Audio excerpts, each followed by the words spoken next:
In any city, in any country, go to any mental institution or halfway house you can get yourself to.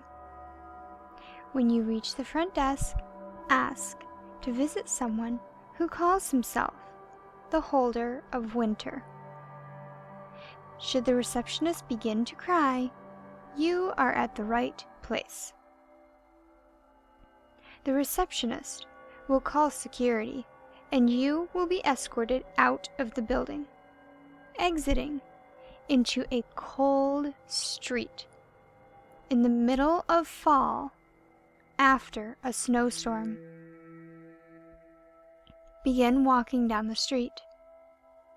The houses are all dark, and twilight is forever. It is good to hear the katydids and the birds chirping, for if they stop, you must run. Any direction will do, as long as it's down the street. If the chirping continues again, stop. Do not venture off the road, as the things in the woods hate company. If you see a single black crow on the electric wires in the distance, you must cease movement.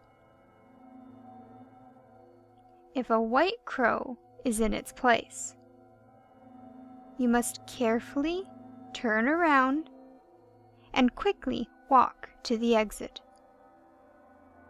If you run, it will hear you, and the pain of it feasting on your soul will never grow dull. Everything will become silent, and they will know you have seen it. So do not bother with anything as useless as running. The crow will begin flying at a horrendously slow pace toward you. Once you spot its green eyes, you will be unable to avert your gaze from it. For if you do, time will accelerate to midwinter, and you will be unable to move, left to freeze to death slowly in the snow.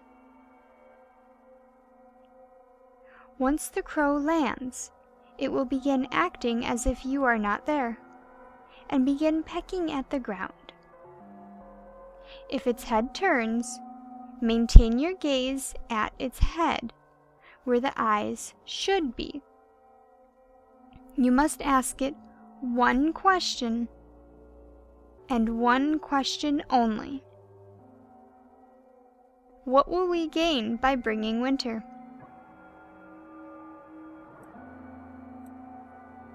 The crow will continue pecking at the ground as you continue to stare at it. If the crow should fly away at this point, consider yourself lucky, as it has deemed you too unworthy to kill, letting you escape.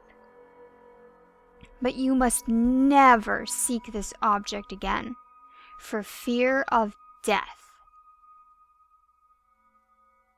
Should it suddenly turn and begin staring directly into your eyes, almost as if it is staring into your very soul, then time will cease to be measurable, and the early winter's cold will chill you to the bone.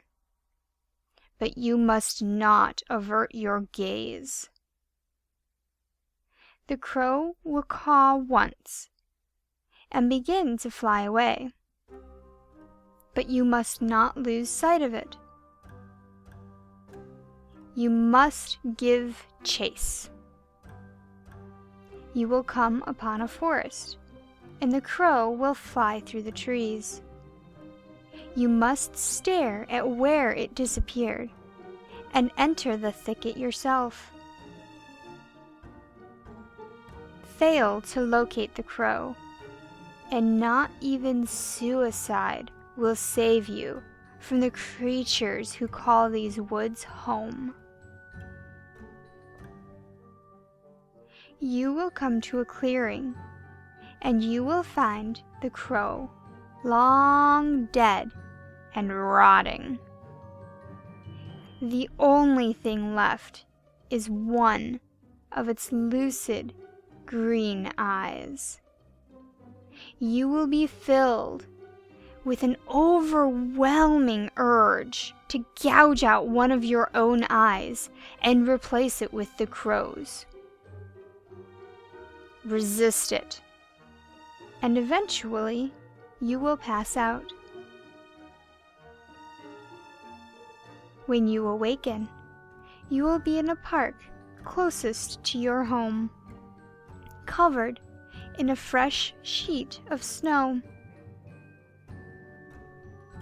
The lucid green eye of the crow will be in your left hand.